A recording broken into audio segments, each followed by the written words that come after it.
Captain America. Okay. Anyway, what's going on, guys? I don't know where that came from. Welcome back to the show, guys. Thanks for joining us. My name's Colby.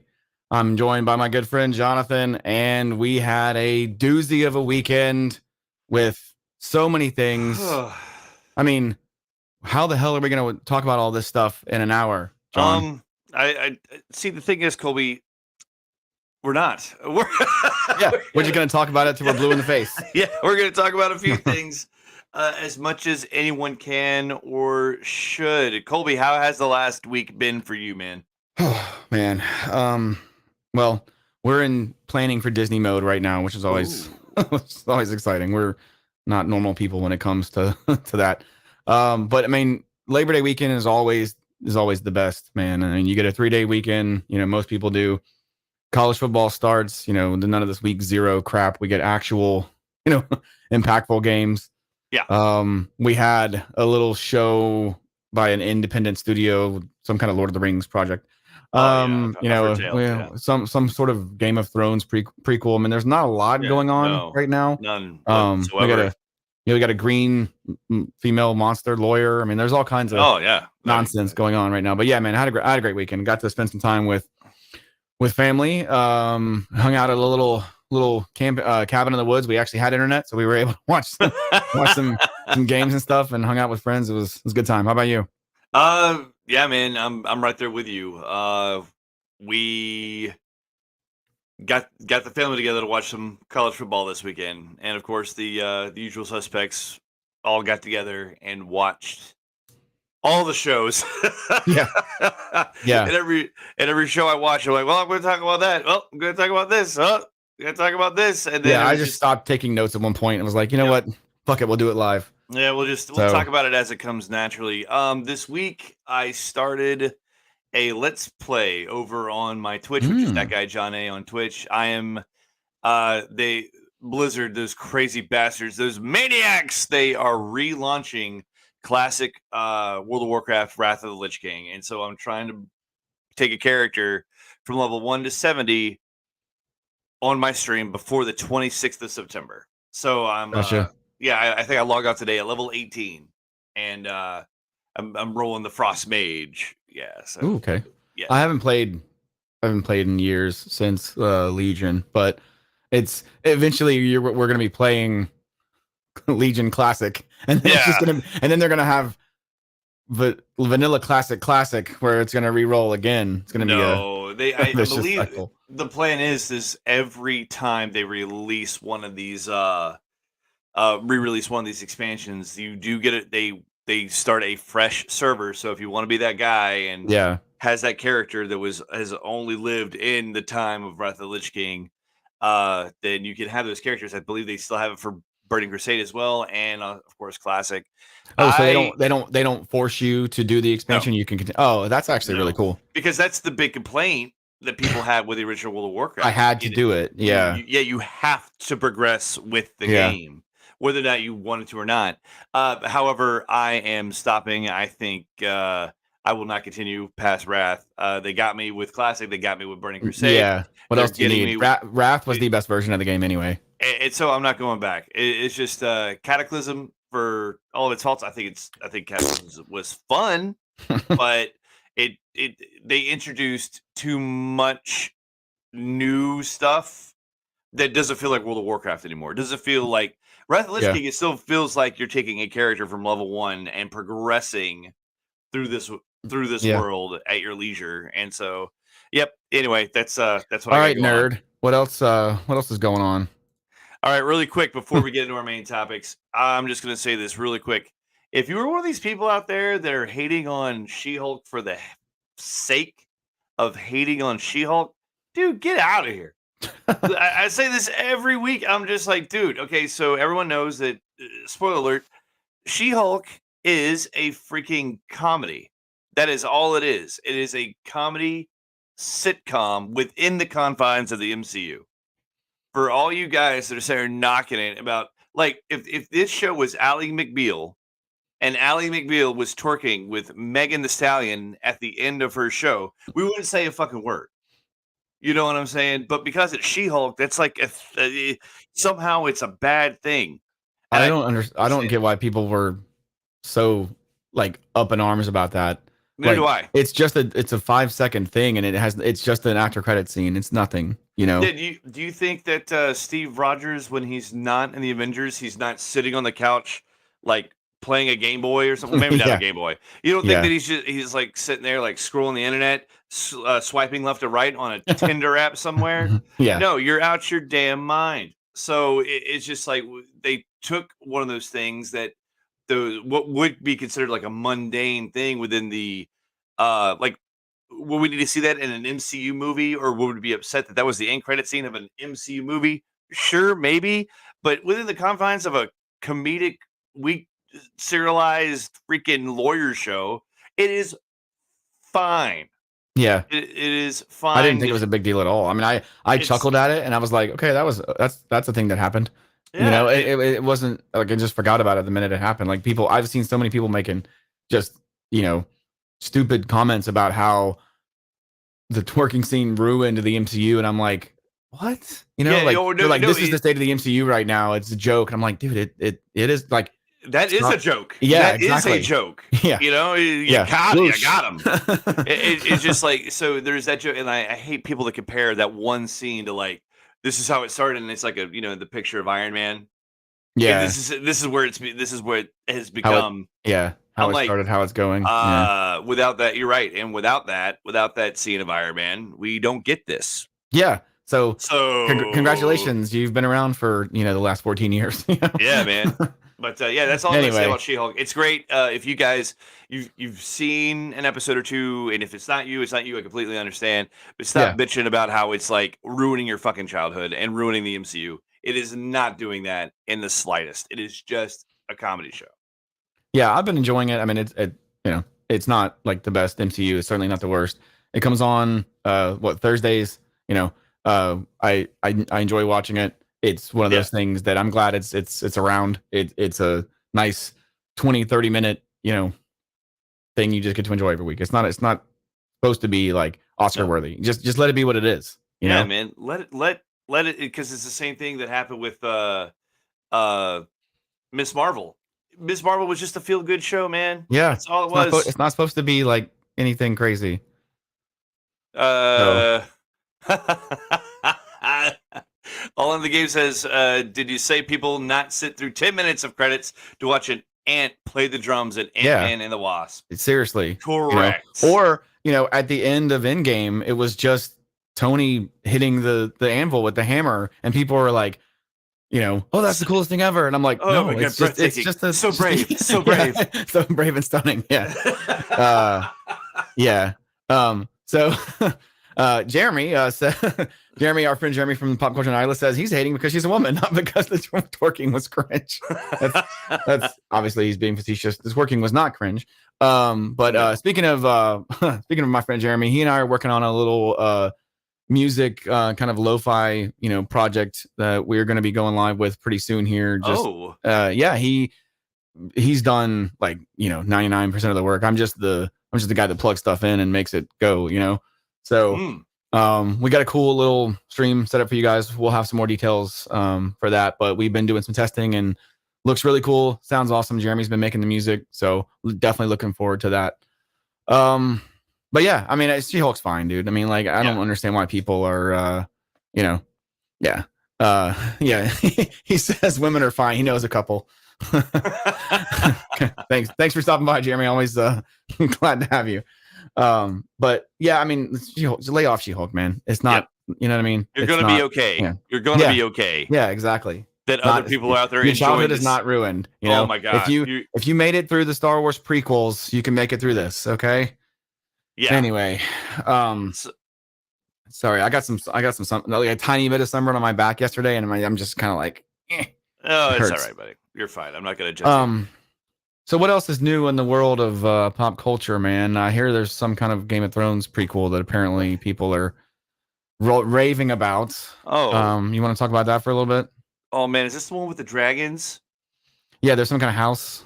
Oh, I haven't seen it. No, I'm just playing. Of course, I've seen it. Ladies and gentlemen, episode 3 of HotD dropped this weekend, and all right, so I think me and Colby will agree that we can't sit here and talk about every scene about how amazing the show is. Amazing the show is, and I talked to Colby right before we went live, and I think I'm just gonna say this right now. And when something major happens in the show, we'll get together and we'll actually do a spoiler review of it, guys. House of the Dragon is the show you're supposed to be watching right now on television. It is freaking amazing. Everything. Agreed. Yeah. So it's great. And I remember a lot of people when Game of Thrones came out, it was just like the and I completely understand the fantasy genre not being your thing. All right, that's cool. And if you watch an episode or two and it's still not your thing, you step away from it, that's fine. But this show is great. This show is the reason I'm looking forward to Sundays now. And that's with the NFL around the corner. You know what I'm saying? Yeah, I'm excited about football. And Sundays suck because you have to work the next day. But looking forward to, man, I can't wait for it to be 8 p.m. You know, Yeah. so I can watch the show and go to Westeros for an hour each week. Colby, is there any like one or two big things you want to talk about from this most recent episode? Yeah, I mean, Matt Smith, I think, has one line in this episode and absolutely steals the show. And it's just like the acting. Oh, I mean, I'm singling him out for this particular one, but I mean, the acting just overall is stellar. I keep just going back to how good the cast is. Patty Considine, I'm not sure how it's pronounced, is absolutely killing it as Viserys. And he, 2 years passed in this episode, and he's changed a lot, dude. Yeah. He's changed, man. He's physically, he's still ailing. Mentally, he's you can tell he's starting to get drained and stuff, and he's just tired. He's tired of dealing with all this crap, and he's starting to drink, and it's like, man, it's so cool to see just these character arcs and see all the stuff that they go through. And I just want to, Damon is just so good in this episode. The guy hands him a letter and he's like, hey, your savior is here, basically. Yeah. And Damon's so mad at himself that he couldn't do it on his own. Yep. And he's like, fine. He's like, grabs the Infinity Gauntlet. He's like, fuck it, I'll do it myself. Yep. And it's so good, man. Damn the torpedoes. Full speed ahead and give me liberty and give me death and all that jazz and yada yada yada. Blah, blah, blah. If you touched on a little bit and again, I don't think this is good. I believe we could talk about the episode. It's fucking Tuesday, so all the hardcore people, everyone's seen it. Everyone's seen it. If you wanted it, if you they're not watching it by now. Game of Thrones, yeah, you're not watching this show before you. If you're watching, if you have enough time to watch the show before you've seen Game of Thrones or House of the Dragon, then you need to fix your priorities. We appreciate it. Yeah, seriously, we appreciate it, but like, go get a life, dude. So the significance of the Lannisters giving a Targaryen a weapon to kill the sigil of Baratheon. Yeah. I thought that was fucking amazing. I was just like, okay, if I had to pick any one scene from this that I'm going to remember, it's the Lannisters give him a gaudy, just over the top looking spear that the king, which is a Targaryen, is going to use to stab and kill the sigil of House Baratheon. And I was just like, that is it's pretty badass. Pretty badass. And I hope they do more of that in the future. So yeah, I mean, I don't know what else to say other than this might be the best show on TV right now. Yep. It is. It is easily. I can't think of anything else that is even close. We're gonna touch on another show soon here that is in the same type of genre, but I mean, I guess we'll talk about it. But House of the Dragon is excellent. If you're not watching it, seriously, HBO Max is what, like $8 a month or $10 a month or something. I mean, and if you have AT&T fiber, I think you just get HBO Max for a year anyway. That's how I'm watching it. So yep. It's really good. It's very well written. We can start to see 3 episodes in. We can start to see some of the lines being drawn and characters changing and evolving, and we're starting to see kind of where the story may take us, which I think is going to be really awesome when it all kind of culminates. And I'm here for it, man. The dragons are awesome, but the dragons don't make the show, right? In the same way that they didn't make Game of Thrones, but when they were around in Game of Thrones, it was so rare and it was awesome. Whereas this is more like they're just naturally just part of the narrative, which I just love, dude. They are the Force and the lightsaber from the original Star Wars trilogy. Is what the dragons are. It's like when they show up, it's woo. Yeah, and this is the prequel, so this kind of lends itself more towards the prequels, where when the lightsabers are on the screen, that's when the good scenes are. But in this case, the show is just so good. It's so well written, so well acted. God, Viserys is just so good. I mean, as good as Matt Smith is, and he's basically he and Rhaenyra, I think, are carrying this series overall. But Viserys is just like surprisingly one of the best characters in the show, and you feel for him. He's tired of this crap. He just wants to be kind of left alone. And, he didn't really want all this stuff to happen in the first place. And it's his fault that it's happening. And it's really cool. It's so compelling to kind of see him go through this. I don't want to say decline, but you know what I mean? His health is obviously wavering, and he had some trouble with the stag and stuff. And so I'm interested to see if they take it. Yeah, man, I'm with you. I can't wait for next Sunday. So bring us some more HotD. Colby, there's as we just mentioned, there's another show floating around in the same vein in this fantasy genre. Had about a little indie project that cost about $3 billion to make, I think. Yeah, the largest television production in history, I guess. The Rings of Power. You and I have not talked about this at all. We've talked we've talked a lot on House of the Dragon, just kind of off, screen, and we've talked a lot about college football. We're gonna talk about that coming up. Probably that'll be our main topic for the evening, I think. But you and I I don't think we've said one word about Rings of Power. I have no idea how you felt on it. I don't think you have any idea how I felt about it. So, no clue. What do you want to do? You want to go first? I'm going to start. I'm not going to rip this show apart because it's not a bad show, but I'll tell you where I'm coming from. From start to finish, this show, as it should be, looks amazing. It is beautiful to look at. Every scene, the CGI monsters in this look amazing. It I feel when I watch the Rings of Power, it's like I felt when I saw Avatar the first time in the big screen.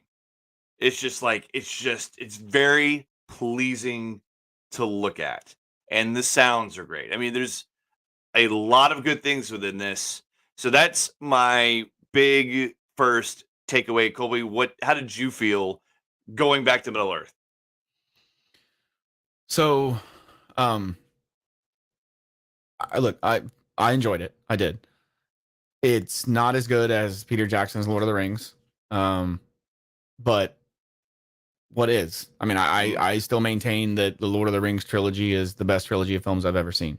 It is. If Lord of the Rings is a 10, like let's just say that's the standard, right? Yeah. If that is a 10, and the Hobbit films are, I mean, they kind of go up and down. Yeah. But overall, if that trilogy is a 5 or even a 6, I would say I would go much higher than a 6. Yeah, I would say Rings of Power is bordering on like 7 territory. It's closer to The Hobbit than Lord of the Rings, but it is still way better than I expected. I mean, like I was expecting about a 3, right? Oh boy. And yeah, I mean, just because the trailers and the showrunner interviews and actor interviews have not done this show any favors. Just the marketing for this show has been horrible. Like the worst marketing I've ever seen. I was very pleasantly surprised by what we got. Okay. Is it is it, excellent? I'm not. No, not yet. Can it be? Oh yeah, Maybe. Yeah, I think it maybe. can. I think it can. It's. I will say about the visuals. Maybe it's me. It's not. It's not quite as impressive as being on location in New Zealand for like every shot. Is all I'm saying. There are Okay, all right, some. yeah, I There are got you. some shots you can tell, like when, um, like I don't want to get super spoilery. There's a point at which Galadriel's in the water, and you can tell it's just like she's not in the she's not in the Sundering Sea. She's in a tank in a studio. Like there, and it doesn't look fake. It's just there are certain shots that are just like, okay, that's clearly not, they're not really there, right? Yeah, But nothing so like CGI heavy as The Hobbit was, right? no, Like the Hobbit felt like even when they were in New Zealand, it didn't feel like they were in New Zealand, yeah. right? There are some shots in the show that I was just like, God, that is just fucking gorgeous, you know. I think they have the potential to get there. I'm just a little worried that in season 2 they've decided to leave New Zealand and go do everything in Pinewood Studios, which I'm on the fence with that. Mm. But again, I'm very intrigued by what I saw. I'm 100% on board for what they have in the future. I enjoyed it. The music was great. The dialogue was a little cheesy and Yeah, generic fantasy ish, but yeah. there was not a single point where I was just like, "Oof, that was cringe." Well, okay.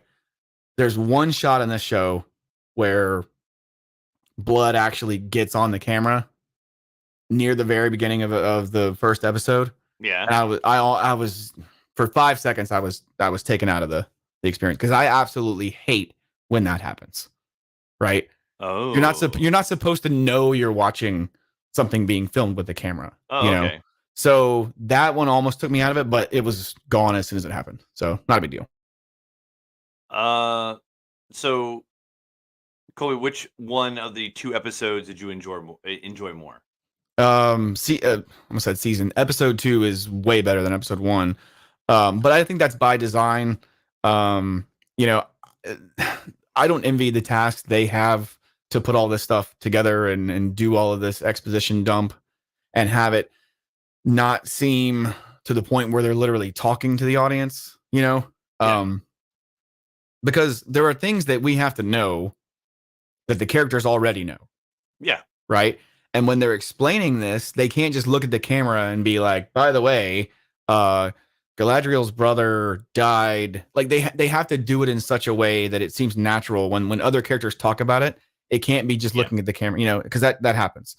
Even in House of the Dragon, the queen was like, "Hey, I've tried to give birth to 5 kids and all of them but one died." Like obviously Viserys knows that. So she's saying Yeah. stuff. She's telling us that. A little So bit they of have to, exposition. A little bit of exposition. yeah, you got to do it naturally, and it hasn't. And the first episode has a lot of that, and I get it. And I will say that I was never bored at all during any of these episodes. I know a Oh, lot of okay. people. I know a lot of people have said that episode 1 was really, really slow for them.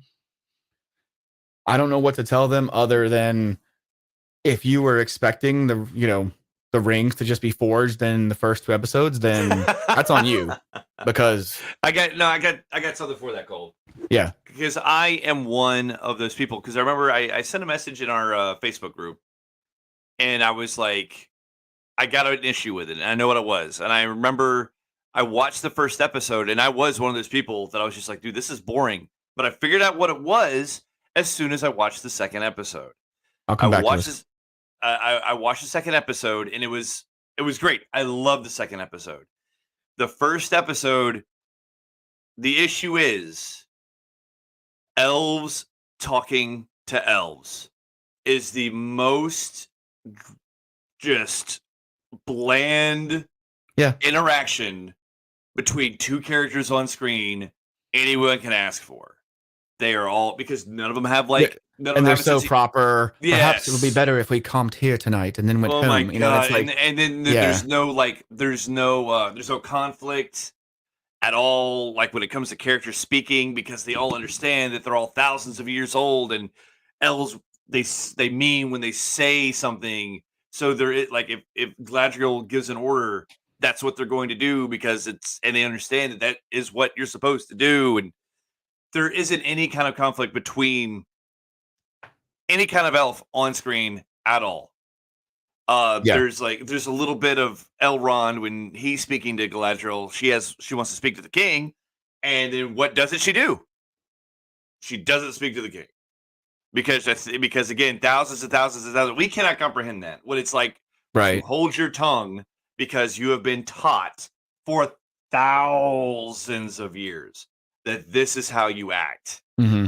Yeah, and I mean, I did notice that. I mean, and I think more of that speaks more towards the writing than it does towards the elves in general, because the original trilogy proved that, you know, elves can be charismatic, right? But when you treat them all like they're poetry professors and stuff, and it's different. All in the game said the dwarves are always the most fun characters in this world for me. Some of the others seem like a drag in comparison. 100%. When they go to Khazad Dûm in episode 2, the whole tone of the show changes. The dwarves are very like boisterous, and they're all drinking and having fun and stuff. And like it was so much. It was awesome to see that scene. Elrond asks to enter the kingdom, and the dwarf goes, "No, yeah, yeah." And I will say I was a little off put by their choice of actor for Celebrimbor before I saw this show, because I just thought he was way too old. Seeing the performance so far, I think he's done fine. Yeah. And he, if anything, had a little bit of humor to him, right? Yeah. When he was when he was like open arms, is that what you said, or whatever? He was basically like, Elrond, you sure you know what you're doing here, dude? I loved the 1,000 horns or whatever it was. Yeah. I loved ram's horns. Yeah, I loved the helmet that has the beard, like molded into it. You know, or that was awesome. that was really cool. But to keep going on this theme though, it's just like elves talking to dwarves, amazing dialogue. Elves talking to humans, amazing dialogue. The halfling dialogue, or excuse me, the Harfoot dialogue, amazing. The entire interaction with Durin and Disa talking to Elrond. He was about to leave, and then their she's kids like, were "No, hilarious, he's staying for dinner." Yeah, and it is great. It humanizes these people or these beings, and the thing is, here we are. These races, thousands and thousands of, well, not dwarves, they're not thousands, but they're hundreds of years old. They lived about like 250, yeah. Yeah. So, but we know what it's like when we want somebody to leave, but then our ladies are like, "Oh no, they're staying." Yeah. Like, oh, we get put in our, but we completely understand. We feel that, and we also, again, for the lack of better words, like I love the way they portrayed, like in Elrond's defense. He is absolutely correct. Durin brings up the fact that he hasn't seen Elrond in 20 years. 20 years to an elf is that. Yeah, he's like, has it only been 20? and then exactly, Durin, and then Durin's like, I've lived a life. And that is, they like, how they put that on camera and put that on screen was amazing. You're just like, yeah, dude, you need to say you're sorry, Elrond. Yeah. Yeah.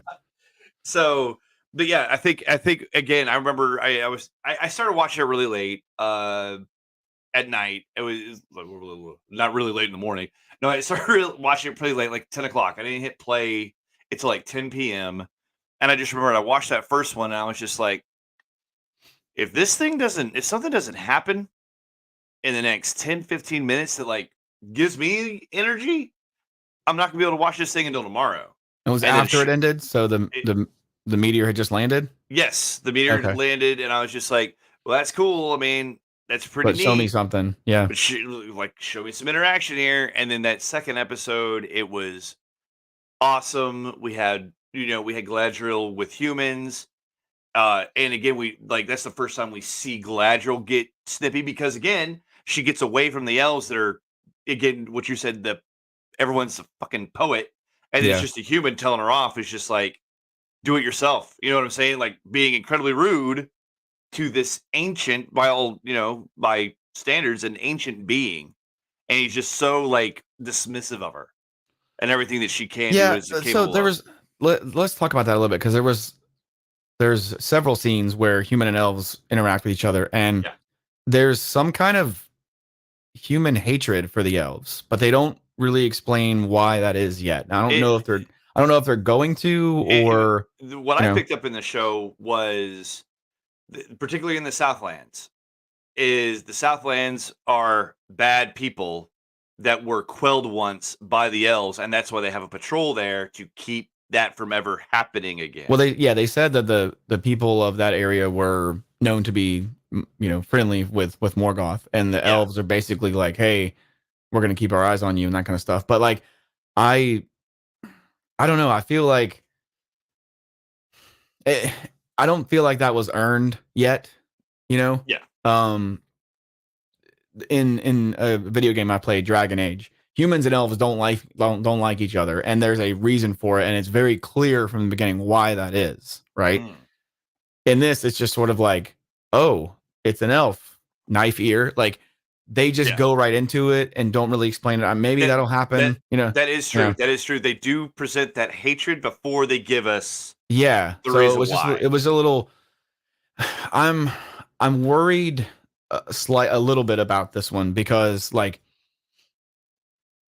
it seems like that a lot of stuff is happening to these characters, right? Yeah. That the plot is driving the characters forward, which is completely backwards about how storytelling is supposed to work. Mm. Characters are supposed to drive the plot forward, not the other way Yes. around. So I'm worried they may get into that trap where it's like, we need an excuse to get Bronwyn and Rondir out of the house and go east. So Yeah. we will present them with a sick cow, which it seemed weird because they already gave him a reason to Yeah, go yeah. investigate with the grass stuff. Yeah. So he could have just said, "Hey, I gotta leave. The elves are being called home, but before I do, I need to go check out this place." And she's like, "Well, here, I'm a healer. I can come with you." That would, narratively made sense Yep. and been an organic thing. But instead, they have this bile milk coming from this cow, and I was like, they already set up a reason for him to go east. Yeah. It's there's like You're right. No, again, you're right. You're right. You're making a it's really just the valid cut point. there. Like it was so close to being really, really good, And the sense of scale sometimes is spot on. Other times it's like quick travel, And Yeah. I'm like the way they used the maps visually was really cool. Yeah. Oh man. God damn it, I do it. Well, there's my microphone bump once per stream. Sorry. Let's see if I do it again. Oh, you will. Because I talk in my hands and it's hard to do that. I'm like Nick Saban where I'm just like rebel. I could cradle the baby. You gotta be able to cradle the baby, Colby. What's I talking about? Maps. So in maps, kids, Get they're off my very important. lawn. Yeah, no. So he says, wasn't that why he was there? Or Eric said, wasn't that why he was already there? Talking about Rondir. I thought the cow, just their goose. His suspicion. I don't. I think. I think what he means is like he was already going to go east, but like I don't think he was, man. I don't know. Maybe I need to watch it again. But anyway, the maps. They showed Valinor, right? Yeah. And then like on the map, and then she talked about how we had to go to a place called Middle Earth, and I swear to God, I counted. 1 second. Over the right. Hold on. Do I gotta do a dance? What's up, Cameron? What you doing, buddy? Sorry, buddy. got a visit from the little guy. Again, where was I? Maps. Okay. It pans from the west to the east, right? It goes from Valinor to Middle Earth, and I swear to God, there's 10 seconds of water just between in the map, and I'm like, God damn, this is far away. Like they really sold the scale, right? Yeah. But then in episode 2, Celebrimbor's like, who do you have in mind to help with this army? Oh, we'll go to the Dwarves of Plaza Dune. Done. We're there. Hey guys, I was just like, oof, you know. And yeah, Plus the whole thing with the plot driving the characters forward, instead of the other way around. Celebrimbor is like, I need it done by spring because it doesn't matter. We just we need an army to build it, and it's like so. There's the writing needs to get a little tighter and not just present these situations to these characters. yeah. If you know, if you don't give us a reason to want to hang on to the thing you're mentioning, it's like that's something you would say at the end of an episode, like they did they kind of hinted at the Arkenstone at the end of the second episode. yeah. Was that? I thought maybe they had a Silmaril or I don't something, know. or I Mithril. don't I don't know. know. We Yeah. don't know. We don't know anything about anything. But they, like me, as a casual viewer, I can be like, "Oh, was that the Arkenstone?" Yeah, right. But that's the right kind of cliffhanger. You can't say halfway through the episode, "I needed an army to build something. It's a furnace, and we need it by this time," and you want us to hang on to that. You know what I'm saying? Without any kind of they didn't give any reason. It's not like he said like, the light of the moon will be winter the is coming. yeah, something like yeah, like he just said I need it by spring because fire is hotter then. Like what? Like it didn't. Yeah.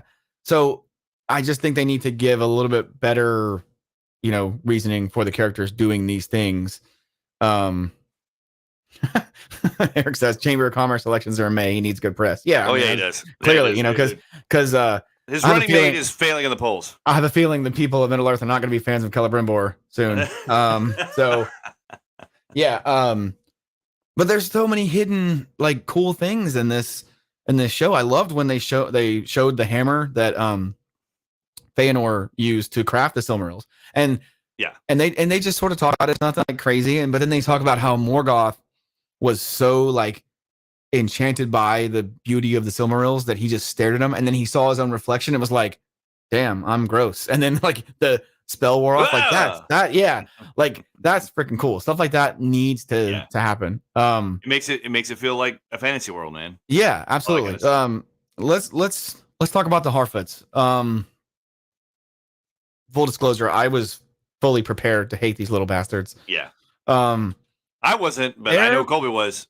They're fine. I mean, like I still don't think we need the halflings. I'm just gonna call them halflings just because it's a good term for them. Like we'll call them not Frodos.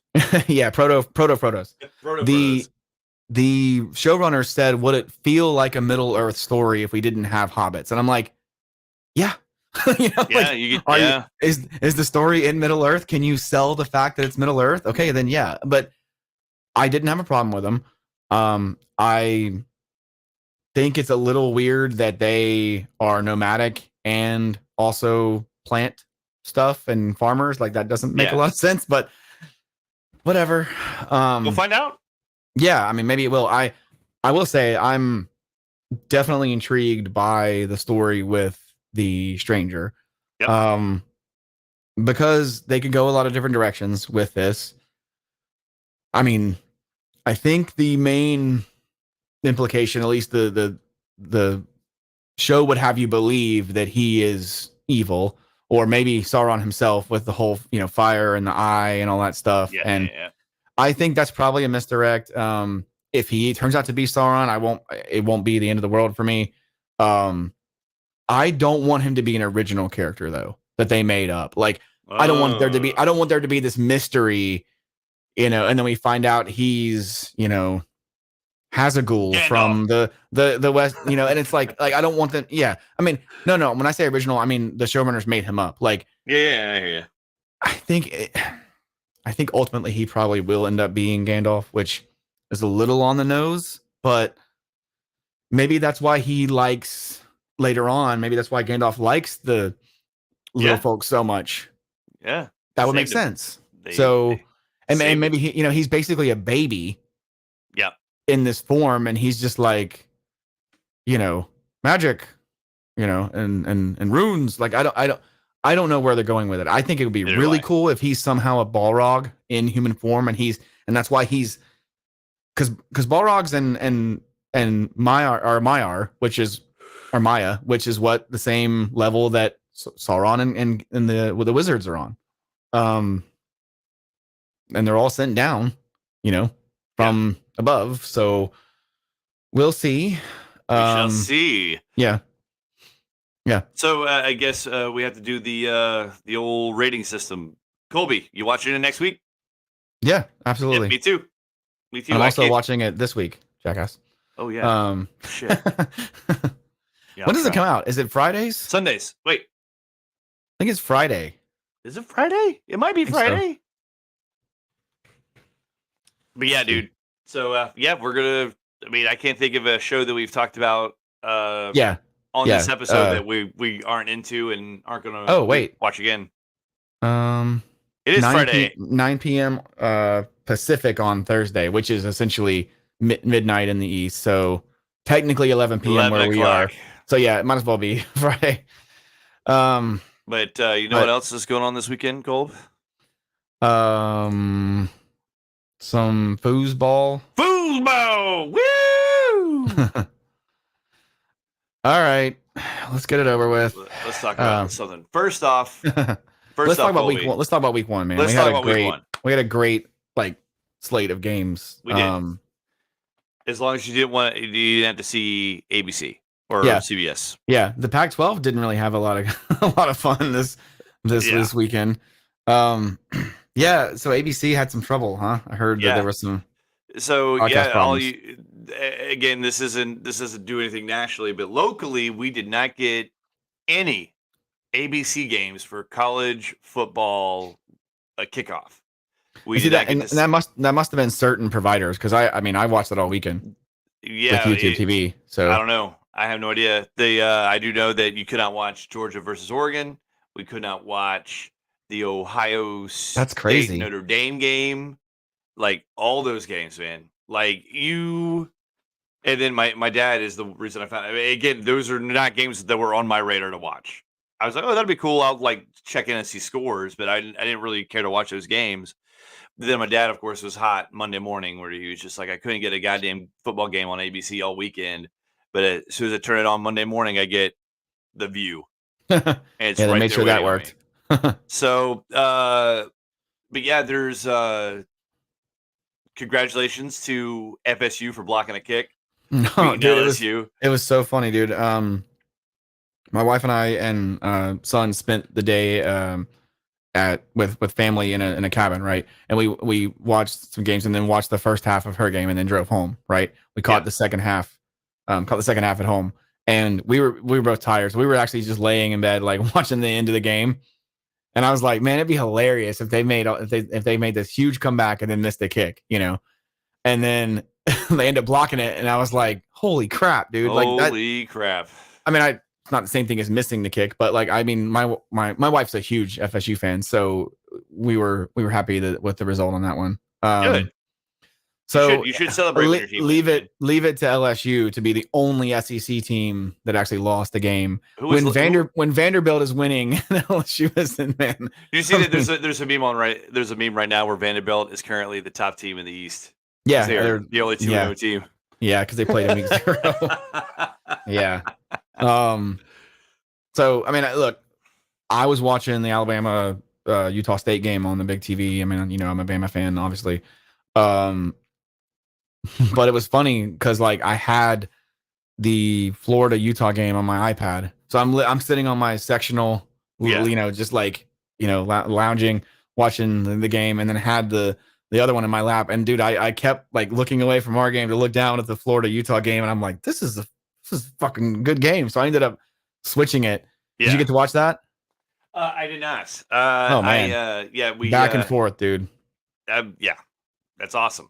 Florida needs to find some help for Anthony Richardson, because I mean, as good as he is, and he is a freak athlete, dude. I mean, he can't do it all himself. Nope.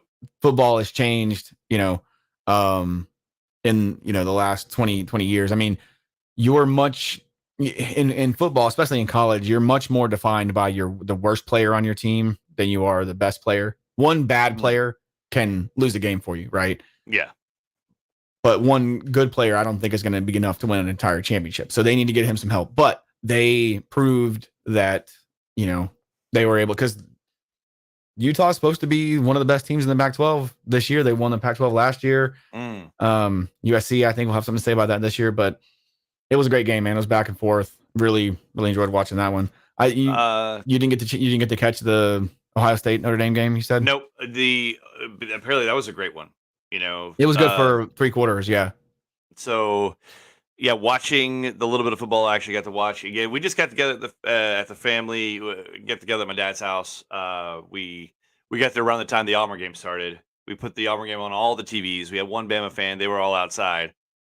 When I say they were all, I mean the one Bama fan was outside watching the Bama game. But again, traditional week 1 games that aren't to headlining schools, you can literally change the channel after the start of the second half. And so after that, I'm like, all right, cool. I've secured my W. And I came home and I watched House of the Dragon. I watched my TV show Saturday night. Yeah. And relaxed. I can't say there was a single game that really stood out to me. There was when I go back and I watch the highlights from that LSU FSU game. You didn't get to watch that one? No, I didn't, dude. I'm telling you, I watched that was a good game.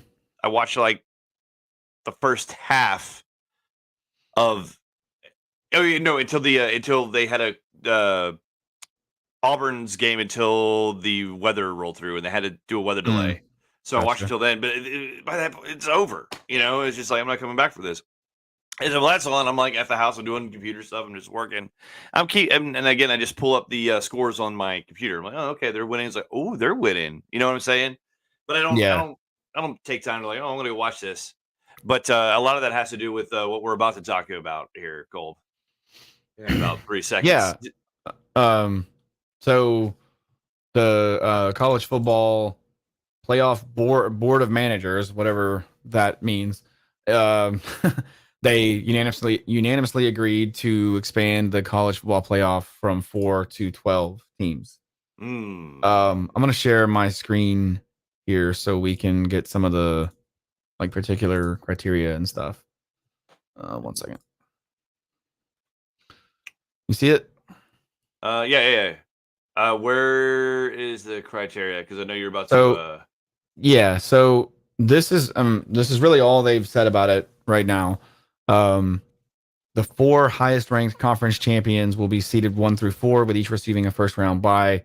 Teams seeded 5 through 12 will play each other in the first round on either the second or third weekend of December. Those games will be played on campus. Yep. The quarter and semifinals will be played in bowl games on a rotating basis. So championship game will be neutral site and also rotates, all that stuff. Blah blah blah. I guess before you get into it, I'm going to ask you the question. How do you feel about a 12-team college football playoff? Well, I was just going to say, I think 12 is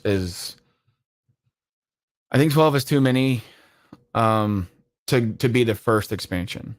Oh. Ultimately, I mean, I don't think this is going to end,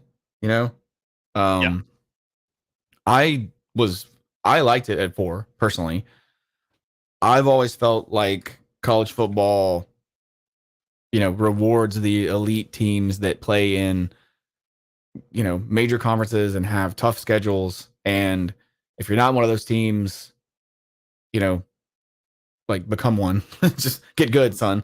So I don't like the fact that I feel like this leads to a less meaningful regular season, which in my opinion, college football has the best regular season in all of sports. And that's kind of the whole point. I don't think football is a college football, Power 5 college football is not a tournament sport. I don't think that it needs to be March Madness. And I feel like that's where this is headed. I would have liked to have seen them stay at 4, but I know that expansion was inevitable. I would have preferred that they go to a 6-team model and then 1 and 2 get buys.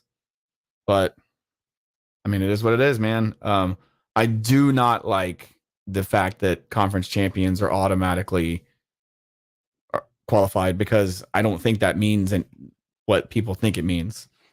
A 4-loss conference champion in the Pac-12 isn't as good as an SEC runner-up. They're just not. And I don't like the fact that they get that they have to be seeded the top 4.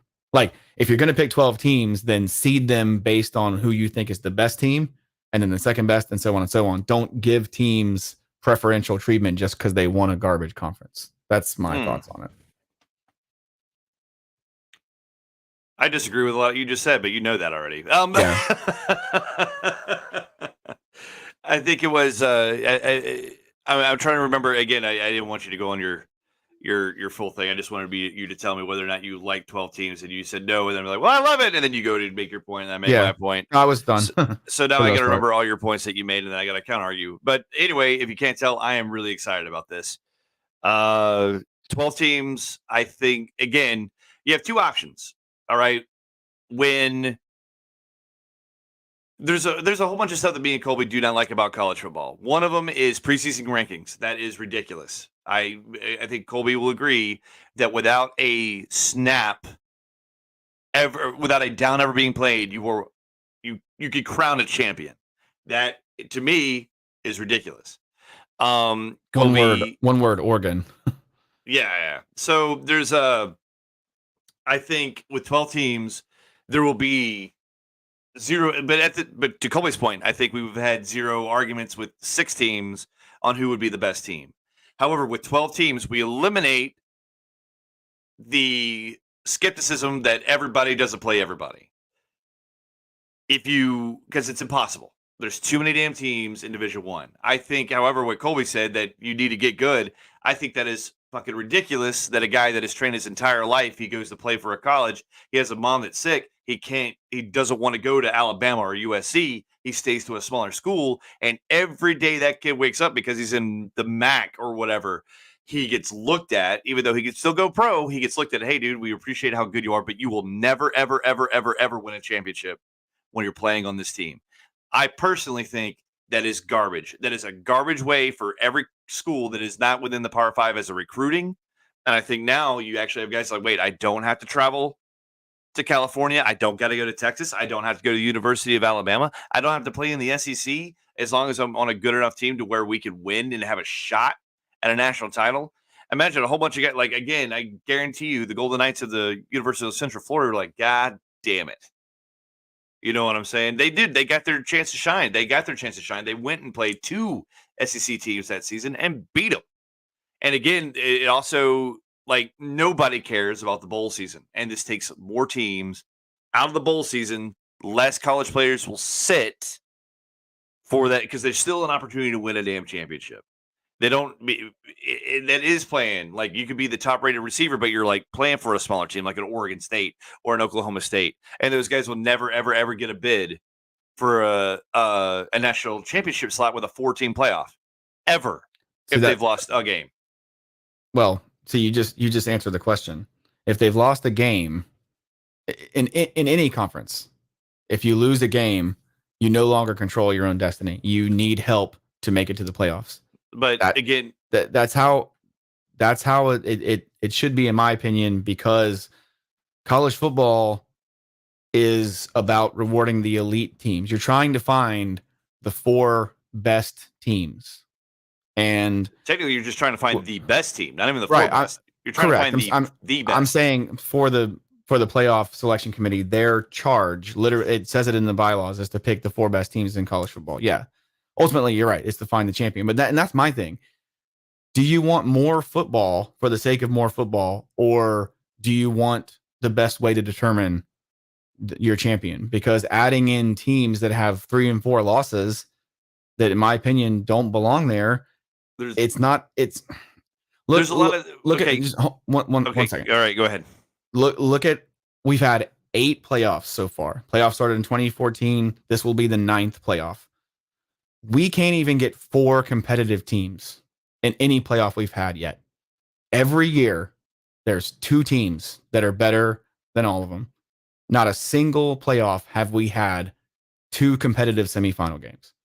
At least one, sometimes both, are blowouts. This is not going to change that. If anything, it's going to make it worse. I would argue that the first playoff was really fucking close. There was the Ohio State. Oregon blew out. I know. I'm saying at least one of the games in the semis. We've never had a playoff where both semis are competitive.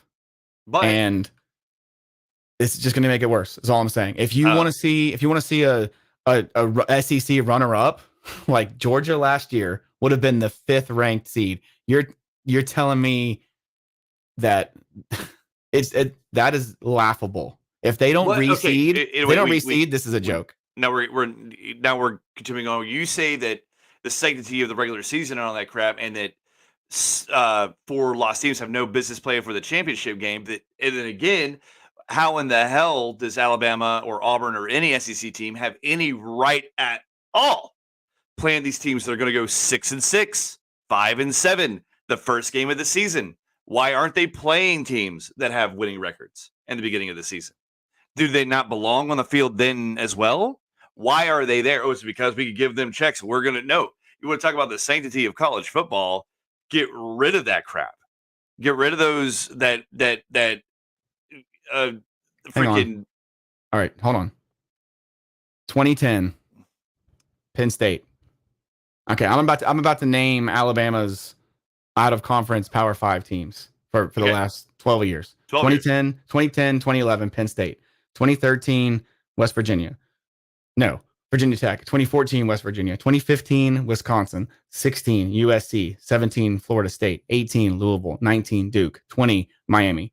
20, we didn't play non-conference because it was COVID. 21, Miami. 22, Texas.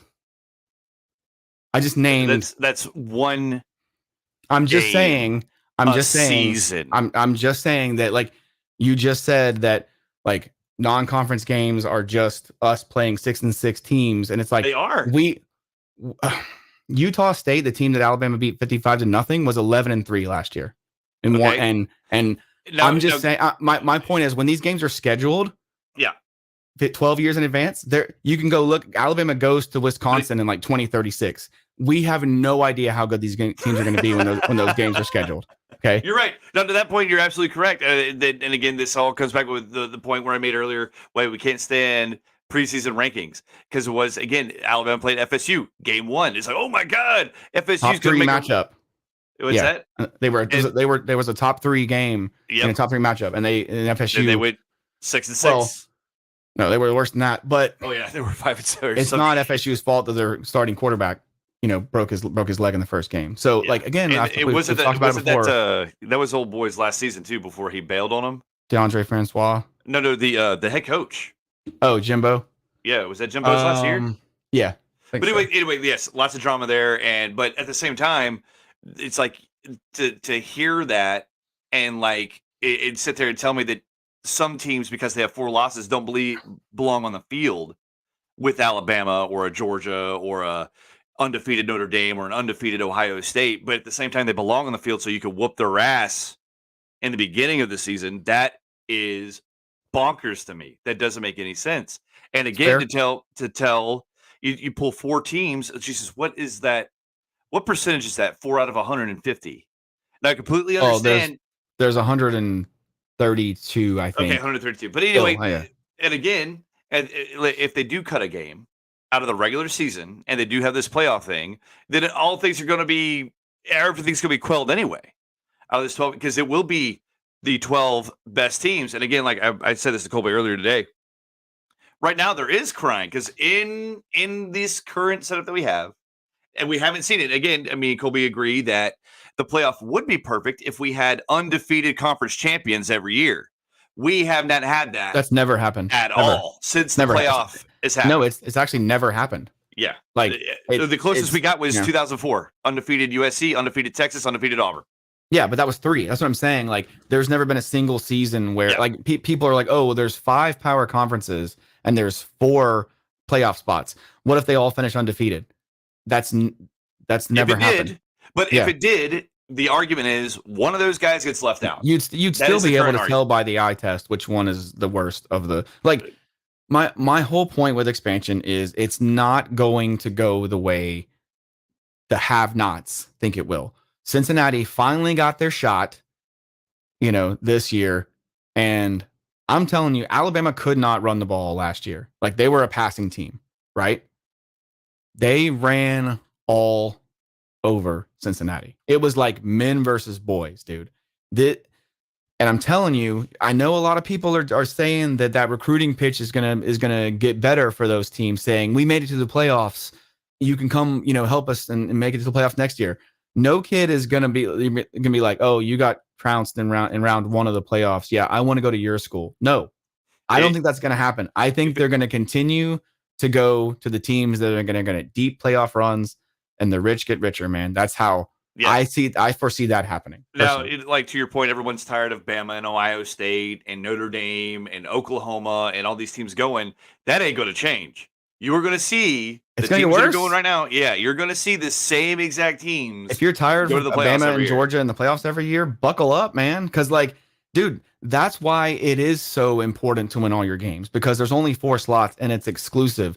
Alabama's missed the playoffs once. At 2019, they had 2 losses. You know who would have been there in 2019 with a 12-team playoff? Bama. I know. Would they have won? Who knows? But the point is, I don't know, they would have been there. Somebody brought up the fact that it was this other YouTuber. When I literally went to YouTube as soon as this thing was announced. It's this other Bama fan. He has a ton of followers. He brought up a really good point. It's like, for all you guys who think this is going to solve the Bama issue, you were out your damn mind. Josh Pate. Exactly. Since 2010, before the playoff, Bama has not been ranked under number 10 at the end of the season. Right. Yeah. Or no, not at the end of the season at all. Ever. Well, I think they were number 12 at one point. And it's funny that they were actually number 12 in 2019 when they lost to Auburn in their second game. But they likely would have been in the playoffs anyway, because they would have been an at-large. Because I don't think this is going to have the effect on these smaller teams that people think it will, because these G5 teams, I don't like the fact that they're guaranteed at least one spot. I'm sorry, dude. They're not playing the same game that Power 5 teams are playing. They're not playing the same football SEC and Big Ten teams are playing. It's chess versus checkers, man. Look, it just is. Okay. Now, I mean, can they win on any given Saturday? Yes. That's not the point. That's not the point to me. The point is they haven't had to do a grueling SEC schedule or a Big Ten schedule. They get to play when UCF in 2017 was saying that we were the national champions, and I'm like, yeah, I really enjoyed your games versus Tulsa and Memphis and blah blah blah. And then the dumbest argument that these people always throw out is 2 things. I don't know why that was 2 things. They say you are what your record says you are, and that you can't control your schedule. Okay, both of those are the biggest fucking myth in the history of college football. Number 1, you are what your record says you are is a completely asinine argument. Because if you think that a 4-loss Pac-12 champion is even remotely close to a 1-loss SEC runner-up, or even a 2-loss SEC runner-up, you have lost your goddamn mind. Just period. They're not the same. And this crap that you don't control your schedule. My last point, and I'll let you go. This asinine shit that you don't control your own schedule, you 100% do. Okay, join a real conference, and then people are like, "Oh, you don't choose your conference." Yeah, you do. There's a Power 5 conference in every region that you're in. Period.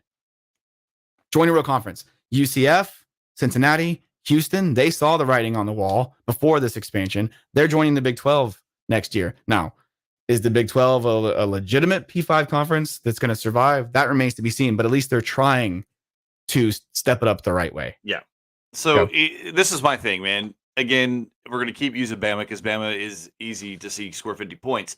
We sit there and you play an out-of-conference team and you beat them 50-0. It's like, oh, that's the SEC. But if you beat another SEC team by the same fucking amount of points, that's the grueling SEC schedule. I don't understand. Bama's not beating every SEC team by 50 points. That's not every. You're right. No, not I'm every. saying like the only one that they would that they even do would be like Vanderbilt, dude. A 50 point SEC victory is. I mean, it happens. You guys have crushed Tennessee in the past, like within the last 5 years.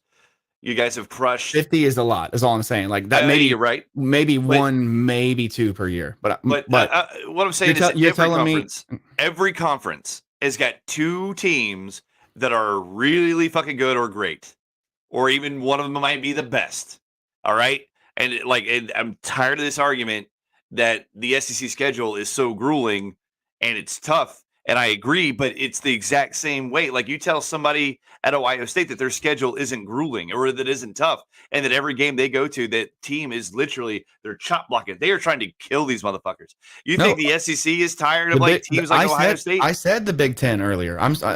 Those, as far as I'm concerned, those are the only 2 conferences in college football. If Clemson only has to worry about 1 team per year, and that team changes. Yep, that's in true. The ACC. The ACC is fucking garbage. The Big 12, I don't even know who they are now that Texas and Oklahoma are leaving. It's still the Texas and Oklahoma. The Pac-12 is leaving. The Pac-12 is losing USC. They're bell cow. These other conferences are dissolving in front of us, man. Like, that's why I don't like the timing of this, because now I think they're including automatic qualifiers for conferences that might not even fucking exist in 2 or 3 years. Why? No, they didn't say conferences. They said conference champions. Champions. The top 6 4. conference the top 6 conference champions are automatically included. But what if there's only 2 conferences that are worth a shit? Because that's basically where we are. I just don't like the fact that they're giving preferential treatment to conference champions when that doesn't mean anything when you play in a garbage conference. And again, I completely agree with you in the sense that if that happens, if we get a 7-5 conference champion team in the playoff, it's seed number 4, and a 1-loss SEC runner-up, a guy from the East. That's the rule. But again, it'll happen 1 time before they fix it. Maybe, but why would they? Why would they even allow that to begin with? Like, that's fucking asinine. Because we're gonna see. Look at last year. Like, let's use 2021 as an example. Okay, Georgia was, depending on who you ask, either clearly the best team in the country or the second best team. They're clearly in the top 2, no matter who you talk to. They got their ass kicked in Atlanta and they beat Alabama in the championship. Okay, whatever. They would have been ranked no higher than 5th by these rules. Dude, what? It's a conference. A conference champion should not be given preferential treatment over a team that is clearly better than them. But my point is, look at this. Look at the teams. If you want to pick 12, fine. If 12 is the number and that's where you are, fine. But don't just give half the spots to teams that, quite frankly, and I'll agree with you, may not deserve it. Just do the 12 best teams. Exactly. I'll roll the dice though. I'll roll the dice for season. Yeah, it ain't no skin on my back at all. Do you think the other kind of argument? Do I think a 4th seeded 7-5 Pac-12 champion is going to beat whoever the fuck their first game is? No, that's the whole point. I do not. So what? So why are they there? Why are they? Because they won. Now what if they're 12? What if they're the 12th team? But it makes sense that these guys do not. They keep playing. They keep trying hard. And yes, but again, that will happen 1 time. It'll happen.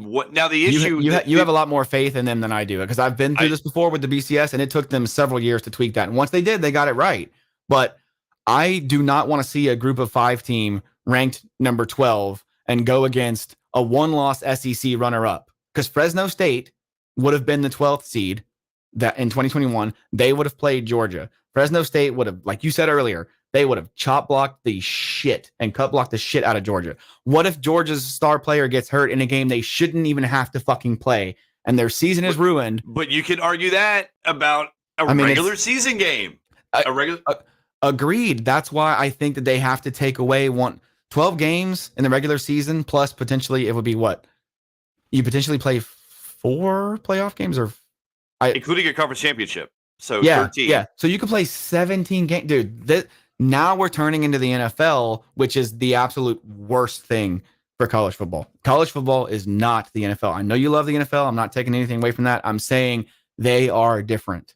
They're never going to be the same. They should not be the same. And it's just, bowl games are already, dinosaurs anyway. Yep. This is why I don't understand this. As the Mountain West Conference champion, Fresno State could have gone to a pretty decent bowl game and potentially won that game and finished their season on a high note. Now they're going to get their ass kicked by the SEC runner-up. But they have a shot to win it all. They have a shot to win it all. I don't think it's earned, dude. That's my point. My whole point is an opinion. The shot. I agree. It is an opinion. The shot is the regular season. Okay. People keep saying, like, I heard so many people on Facebook, dude, say, well, now this is going to give the mid tier. This is going to give the Texas Techs and the Kentuckys of the world a chance to actually win a championship. And I'm like, the reason they've never made the playoffs is because they've never finished the season with more than 2 losses. It's not because there's some kind of bias against that level of team. It's because they're not fucking good enough. If you think for 1 second, not you, but just the people, if they think for 1 second that an undefeated Oklahoma State Big 12 champion or undefeated Kentucky SEC champion would not even a 1-loss Kentucky who wins the SEC, if you think they're not going to make the playoffs with a 4-team, you don't live in reality, dude. The reason why they don't make the playoffs is because they're not fucking good enough.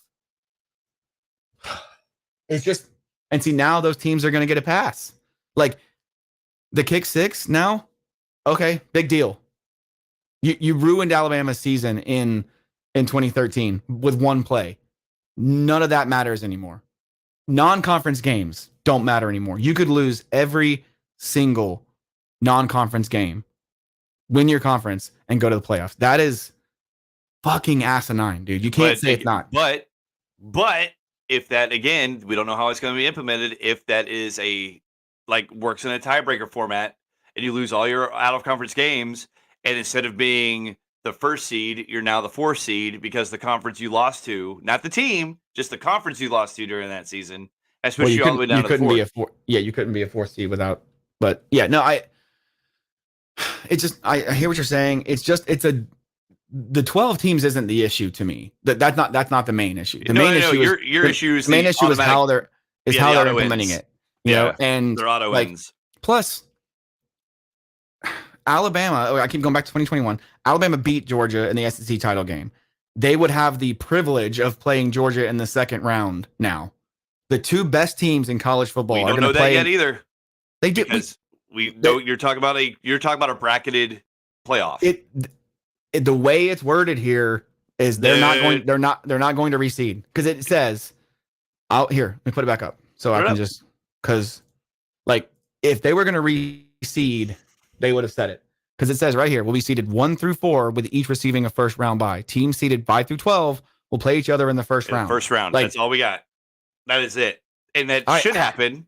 But if the first 4 have a bye, that means they can't reseed. They can't reseed if they've already given teams a bye, because now that 4th ranked conference champion will play the highest winning seed from the 1st round. Yeah, so they're not going to reseed, is what I'm saying. What are you talking about? They're not reseeding. They're not reseeding. It doesn't say that they're not. It doesn't say that they are. They can't reseed if they've already seeded them and given 4 teams a bye. Yes, they can. That's not a thing. I mean, that doesn't. Yes, it happens every year in the NFL, Colby. It happens literally every year in the NFL. That is how they do their playoffs. It is they reseed after the division round. Yes, the number 1 seed gets a bye in each conference. The lowest winning seed, meaning if 7 wins, they play number 1. If number 2, 3, and 4 all win their game, 4 would play number 1. That's not a reseed. That is reseeding. No, it's not. That's not a reseed. That's what I'm saying. Like, so what is that called, Colby? That's just a tournament. That's not a reseed. Yeah, a reseed is when like after round 1, there's gonna be 4 winners, right? Yeah. No, sorry. Well, 5, hold on. Yeah. Guys, I keep forgetting there's fucking 12. It's so dumb. There'd be 4 winners and then 4 people with buys. If they reseed, that means they're going to look at all 8 teams and rank them 1 through 8. That's not what's going to happen. No, they're not going to do that. No, they're going to give they're 1, 2, 3, and 4. But no, that's not a reseed. Colby, they aren't going to be a bracketed playoff, is what I'm saying. You are saying that it doesn't matter because number one, right attached to number one is going to be that no, because again, you can't do it that way either because 5 traditionally attached to the 4th bracket is the 5 bracket, and 5 bracket would be playing number 12. So you're telling me whoever wins out of 12 and 5 would go to play 4? If 5 does it, that makes sense. But if 12 wins, they go to play 4? My whole point is that's not what it's going to be. That's not a reseed because if they with the way they're doing it now, they are saying that I'll stop saying reset. They will reconstruct. Okay, well that's not the same thing because that's what I thought you were saying the whole time. But see, I think they should reseed because if they're going to take the 4 highest ranked conference champions and just give them a bye, why? There's no way in hell they can justify having a 1-loss SEC runner-up as a 5th seed. Like you can't because now the 1 seed and the 5th seed would play each other in round 2, and they've already played in 2021 scenario. That's to 2021 scenario. That's what I'm saying. I'm just because it's the easiest one. 2020 was weird. You can't use that because of COVID and stuff. My point is like Alabama, in this case, Alabama will be punished for winning their conference and getting a bye, whereas Georgia, as the 5th seed, would host a fucking home playoff game. So Alabama not only doesn't get an extra home game, who wouldn't want to host a home game? Well, they get a week off. No, that's the thing. They get a week off. No, I get it. But you're right. Who wouldn't want to host a home game as a playoff? But at the same time, would you rather host the home game, or would you rather have a week off in college football? You would obviously rather have the bye, but that's my point. They shouldn't be hosting playoff games on campus anyway, because I disagree with that wholeheartedly. They should be hosting playoff games in December. Campus. In December. They should totally be hosting home games in December. In the playoff. I don't really have a problem with it. I have a problem with the fact that it's not the same. Like it's not equal for every team. Either like in the NFL they have home field advantage, right? Yeah. The winner of the division gets the bye and all that stuff. Like that's cool. But that wouldn't apply here. The number 1 seed wouldn't get you don't think Tuscaloosa wouldn't want that extra revenue from a home playoff game? You got to think of it from all angles, man. I am thinking about it from all angles. You get a week off. I'm talking about everybody. The first bye, the first round bye is more money because you go further. Like again, you get to plan. That's 1 extra week that you guys have their feet up on the couch. That's another week instead of right after you play that SEC championship game and you win. Probably the next week you would roll into your first round playoff. Not if you win the championship. You get to go sit on your ass. I know, but what are the fans supposed to do? Like you know how fucking hard it is to go to a conference championship game and 2 playoff games now. Imagine this bullshit, dude. When you don't even know if you're gonna have. I've never seen a non-packed house in any NCAA playoff game ever. Right. But we haven't had fucking 5 rounds of playoffs. You know how expensive it is for fans to even go to a playoff game now? That's no idea. I'm just saying that, like, I mean, I read a lot of college football. I read a lot of college football message boards, and people are going to go. You are crazy if you don't think those stadiums are going to be. That's not what I said. That's not what I said. I'm talking about like a fan who wants to go to, like, who likes to go to all the games. Right? There's no way in hell you're going to be able to go to a playoff game on campus, or actually the SEC championship game, then a playoff on campus, then 4 other playoff rounds. I'm just saying that this is too many games. There's too many games, dude. What are you talking about? Too many games. More football doesn't make it better. More football doesn't make it better. How many games does an SEC champion play right now? If they go to the final game? Yes.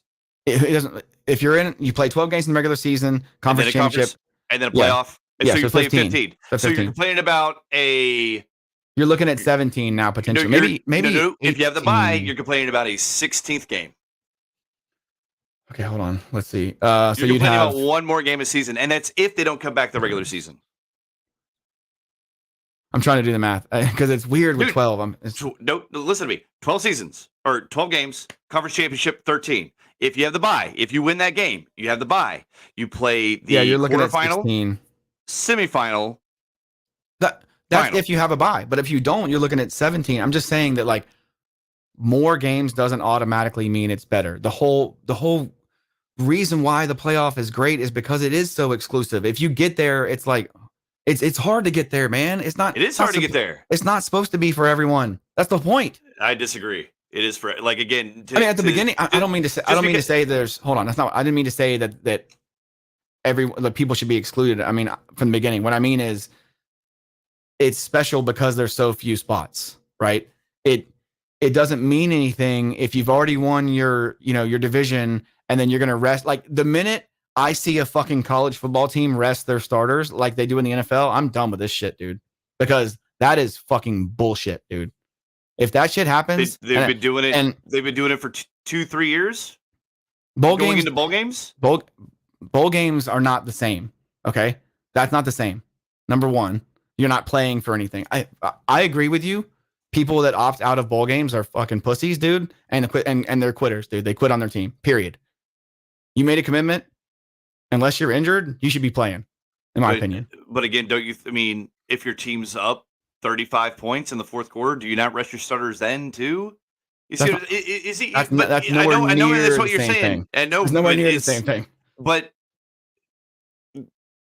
I don't have a problem with anybody resting anybody ever. Do I think like I do not think for 1 second there's going to be a team that can afford to take a conference loss at the end of the season where you need to be rested.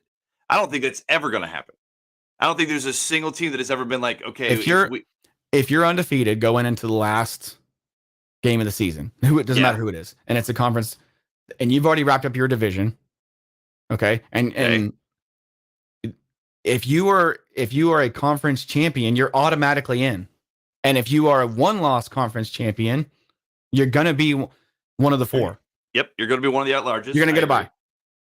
So I'm not advocating it. I think it's bullshit. I'm saying I mean, it'll happen, dude. Because again, I think what's even more probable, because it's happened in recent memory, where your rival week unless you're one of those crazy fuckers that your rivalry is out of the conference, is usually two conference guys that if they win, they go. How many times has that happened with Auburn and Alabama in the last 6 years? That the winner is going to represent the SEC. A few times, like it's not. See what I'm saying? So you can't. 2013 for sure. Like all the improbable stuff that you talk about is being contradicted by all my improbable stuff. There's been a few times when before the Iron Bowl is even played, Alabama's already won the West. Okay. Yeah. And in a 4-team scenario, they can't afford to take that game off. They've won the West, but if they this year, Bama had already won. This year being 2021, Bama had already won the West before the Iron Bowl even was played. If they didn't come back and win that game, no matter what they do in Atlanta with 2 losses, they're not in the playoffs. Okay? In this scenario, if you take nothing away from anything I've said today, right now, every game matters. That's no longer the case with 12 teams.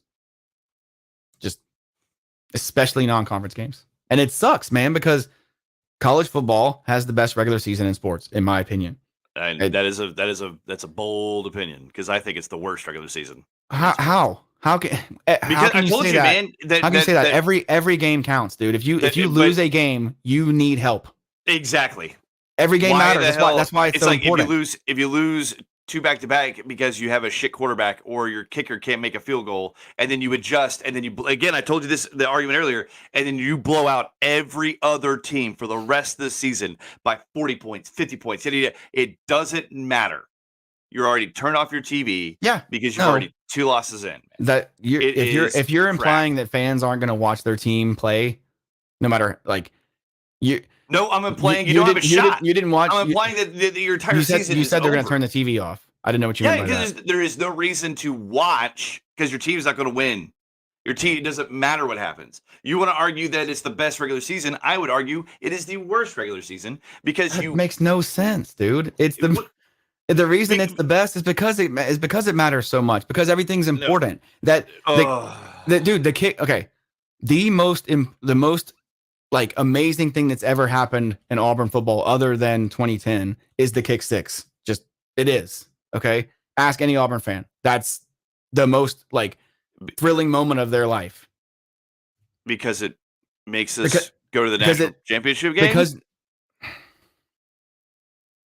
Because it ended Alabama's season. Okay. And that doesn't happen anymore. I'm just saying, like it will. But again, that's how every regular season is, man. Jesus Christ, if I were dude, it's always like, or in October, not even the first two games. It's just like, all right, cool. We lost the squeaker by a field goal to LSU. Okay, cool. Right, we beat Ole Miss. Oh, we beat Mississippi State. Oh, Arkansas beats us by a field goal. We have now 2 SEC losses. Our entire season is shot. We're done. That's not true at all. Unless you're watching other people lose. It is true. You cannot make that argument. Like LSU won the fucking BCS with 2 losses. 2 teams. Don't give me that shit. Who do they lose to? Kentucky and I don't remember. It was conference losses. My point. Look, there's. I said it before. College football is always about context, man. You can't just look at the black and white records and numbers. You have to know what's their strength of schedule, what conference are they in, that kind of stuff. Just because a team loses 2 games doesn't mean their season is over, dude. Okay, but because you could still win your conference and go to a major bowl and have a good season. You're not, just because you don't win the national championship does not mean your season's a failure. It doesn't. Okay. I mean, in 2019, was I happy with the result that that Bama didn't go to the playoffs? No, but we finished the year and kicked the crap out of Michigan, and it was a great way to finish the season. Your season isn't over when you lose 2 games, dude. Come on, man.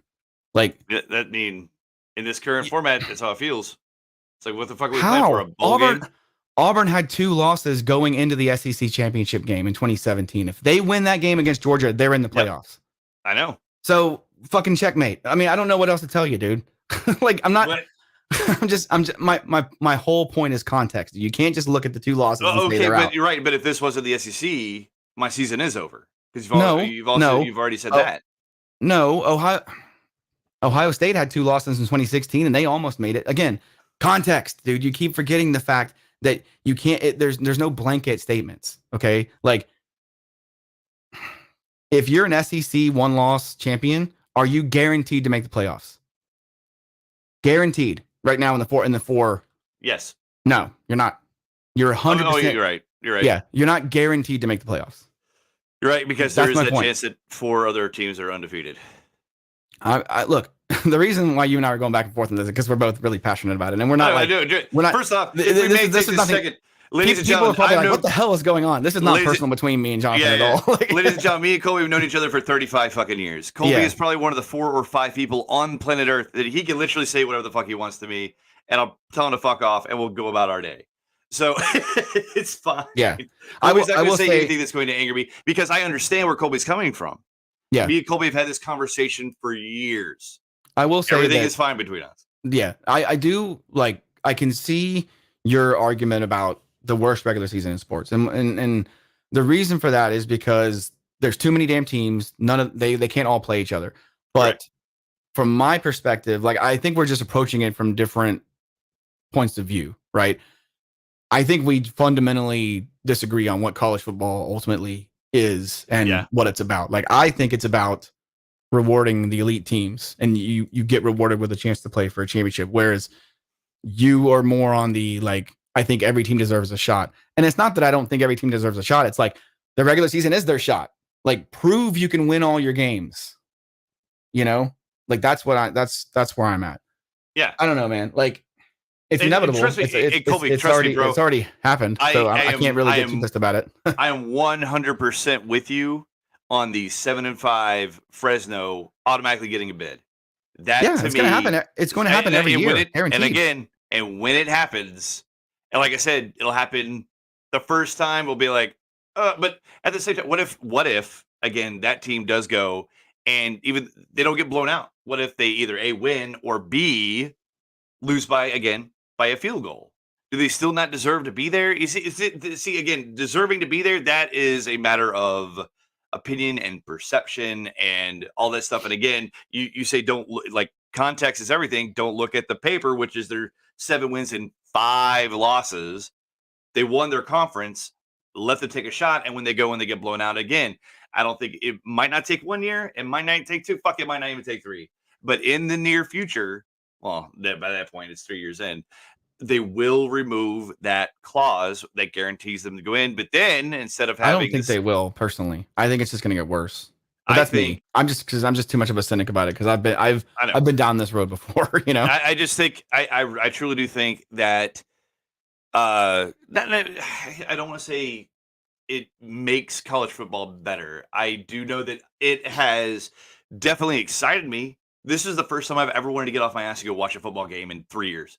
well, see, that's what that was my argument earlier. And I'm not calling you a casual, but there are simply too many casuals out there that they couldn't name 5 starting quarterbacks in college football right now, and they think the system is broken because it's unfair and all this stuff. And it's like, everyone's playing by the same rules. There's just a limited number of spots. It's not unfair at all. I just don't. This is not college basketball, and I think the NCAA tournament fucking sucks. I know people love it with their brackets and all that shit. It's not for me, man, because like there are teams that are literally like 18-12 in basketball that make the fucking tournament. I'm just like, they're like, no, dude, it's yeah. But at the same time, I don't care. I don't care because I don't watch March Madness. I do not care about college basketball. Yeah. It like when you watch college football and you see a mistake, you're like, well, they're kids. But I watch college basketball, and a team that doesn't need to be on the court is really hard to watch. Like, it's like, what are these, like a missed layup? I could take 1 missed layup a game, 3 missed layups, I've already turned it off. I'm like, wow, this is rough. But honestly, that's basketball in general. I have no interest in pro basketball. That's my whole point. Like, I don't want football to turn into that. You know,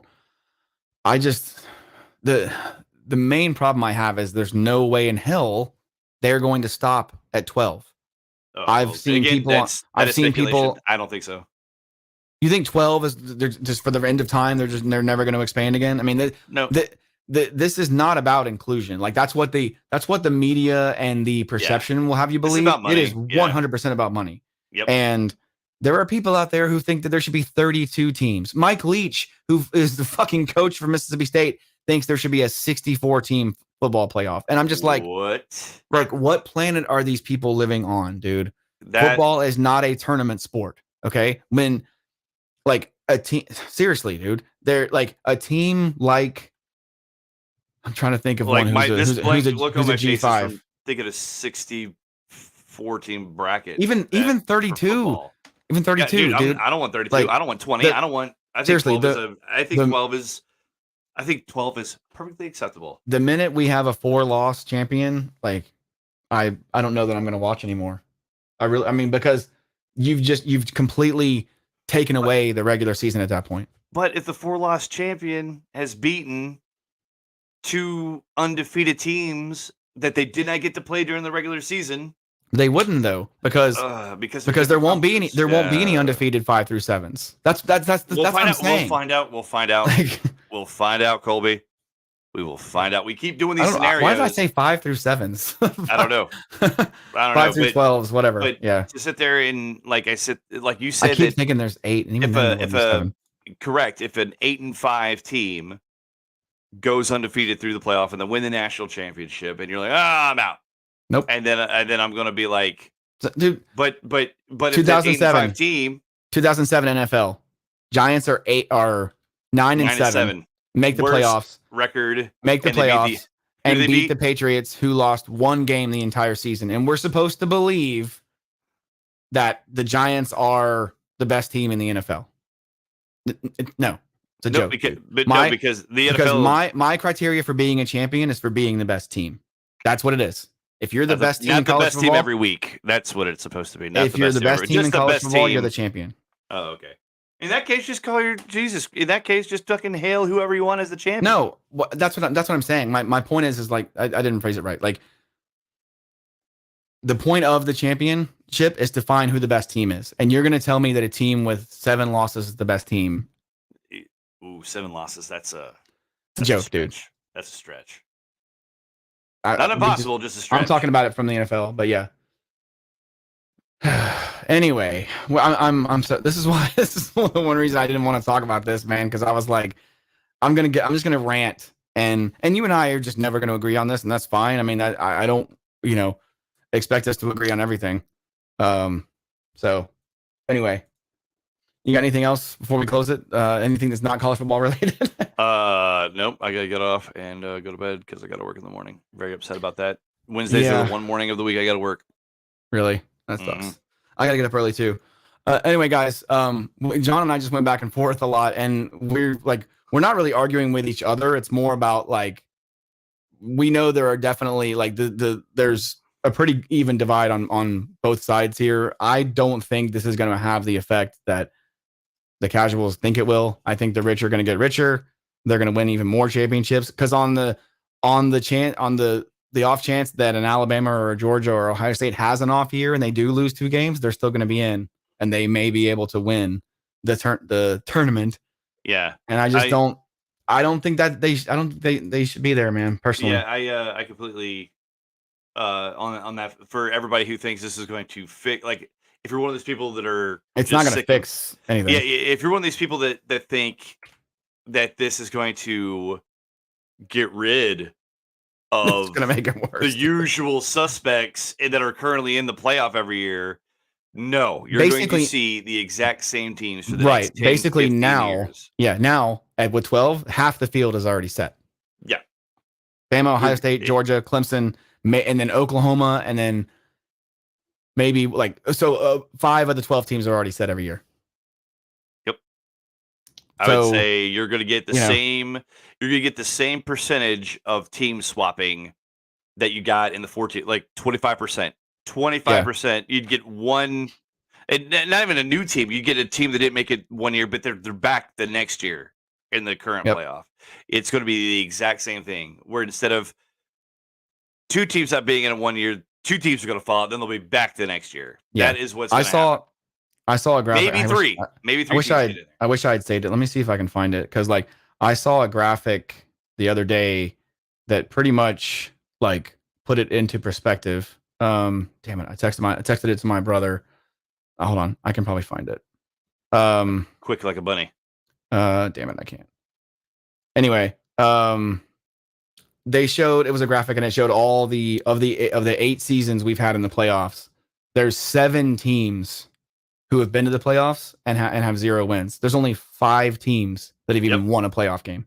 Yep. And it's like the rich are just going to get richer, guys. I mean, it's. But I don't know. But I mean, yeah, I'm not saying that NIL, 1 through 4 is going to win every game. I think the NIL is going to slowly reshape college football. I really it's not slow. It's already done it. Yeah. So I think the combination of more teams in the playoff in combination with the NIL, we are going to slowly see a broader race for the championship every year.